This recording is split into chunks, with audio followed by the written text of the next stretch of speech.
बनसी के मॉडल बनाई। Mix by DJ Rakesh Kamat. इलाका किसी का होगा, धमाका हमारा ही होगा। नया नया गाना पर वीडियो बना के गे हमारा देखा। नया नया गाना पर वीडियो बना के गे कमर हिला।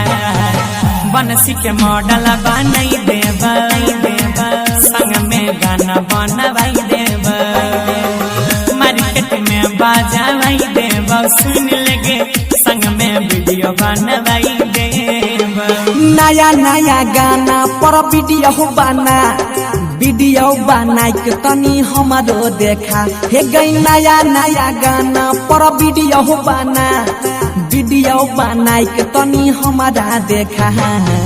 गौरव के मॉडल बनाई देब संग में वीडियो बनवाई देब। मार्केट में बजावाई देब, गौरव के मॉडल बनाई देब।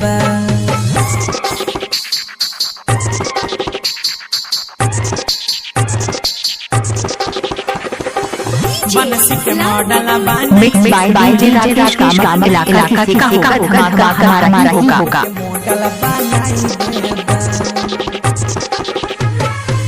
यादों पीछू लागल रहता के मारा, भूख रहता हो साटा गे,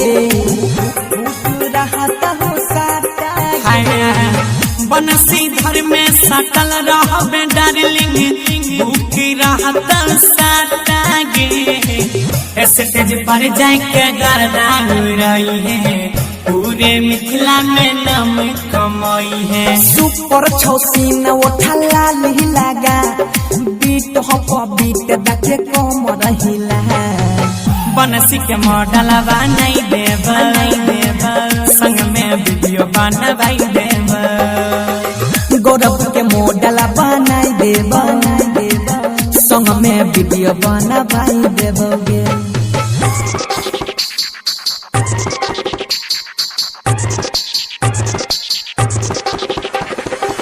बनसी के मॉडल बनाई देब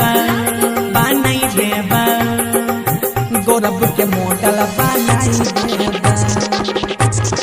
हाँ गजब के मेहतर लागल लेहजर लहाइट, के मारा न फोकसाया उठा गे, के मारा न फोकसाया उठा। सुनिले मिलियन में जाए लगता व्यू, पब्लिक नहीं करता डाउट गे।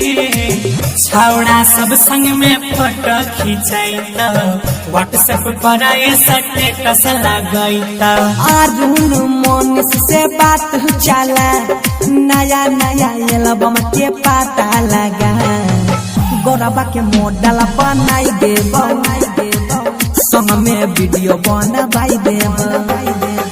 बनसी के मॉडल बनाई देब संग में वीडियो बना